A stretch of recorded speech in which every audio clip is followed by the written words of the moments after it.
Konnichiwa. Konnichiwa. I'm here in Vigo in Spain with my friends David, who's Palanca, and Dan, who is Epsilon.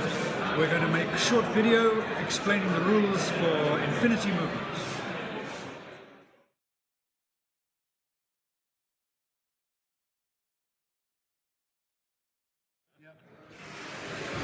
Well, basic movement goes like this. You decide to spend your order, then declare you're moving, and when you declare you are moving, you have to say where you want to go. You have to let your opponent know the direction of your movement. For example, I want to end up here, but of course, as my first move value is just 4 inches, that's way too much.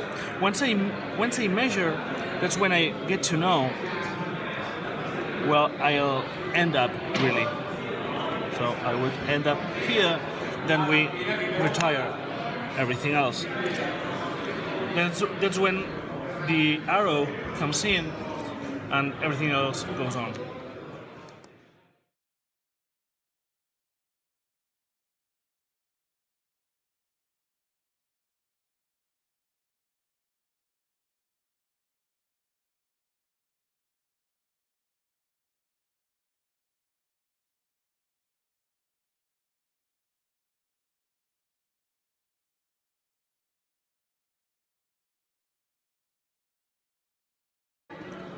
Okay, so for a full order, what we're gonna do is we're moving 4 inches to try to get into the +6 range for our shotgun.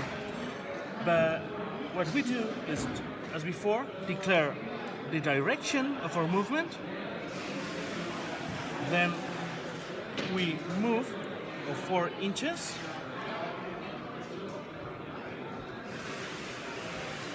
And wait for the enemy arrow.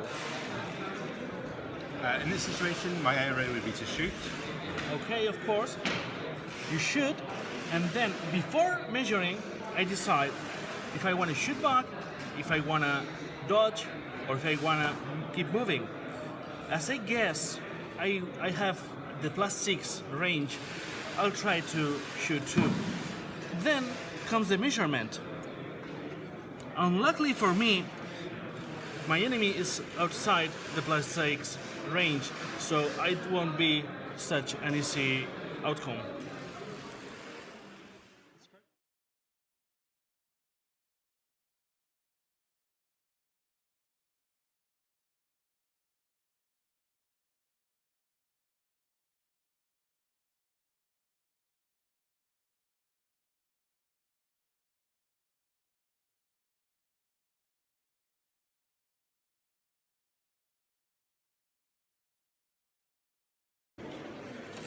Okay, another situation.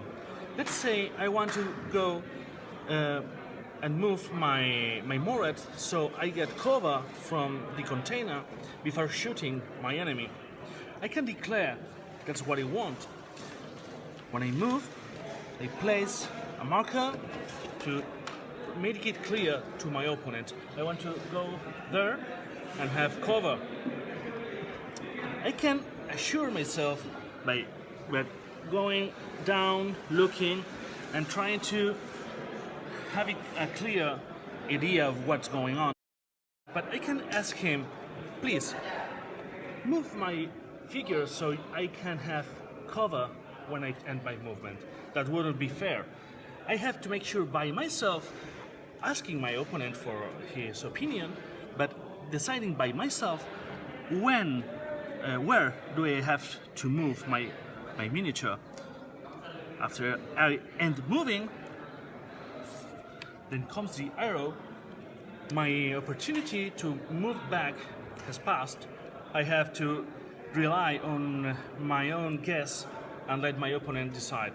What do you want to do? I will shoot at you. Okay. I will shoot back, and now we check range. This time I actually have the +6. And now we check for line of sight.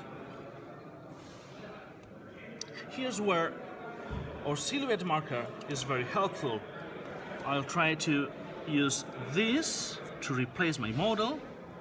so my opponent can check and decide if there's a line of sight and if I have cover. What do you think? Yes, you got covered there. Nice! So I got my +3 and my +6. We replace the marker again with the model, making sure everything is exactly as it was, and then with all the dice.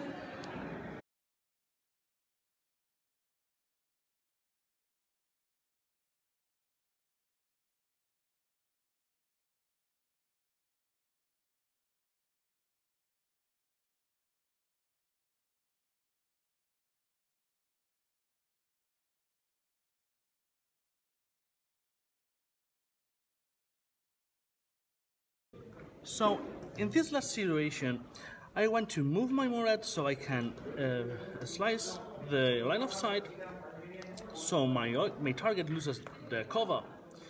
I'm guessing the actual position I need is this one. So I declare my move.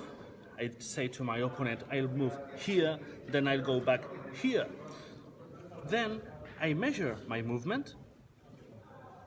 Okay, I can reach that point and then get back. And then I ask for the arrow. My area would be to shoot back again. Okay, after that, I declare my shoot. When everything is declared is when we check for line of sight. Please. So the targets can see each other, but at that angle, I would still get cover. I was guessing wrong. I could ask him, do we see each other? But we can't ask, do you lose your cover in this spot?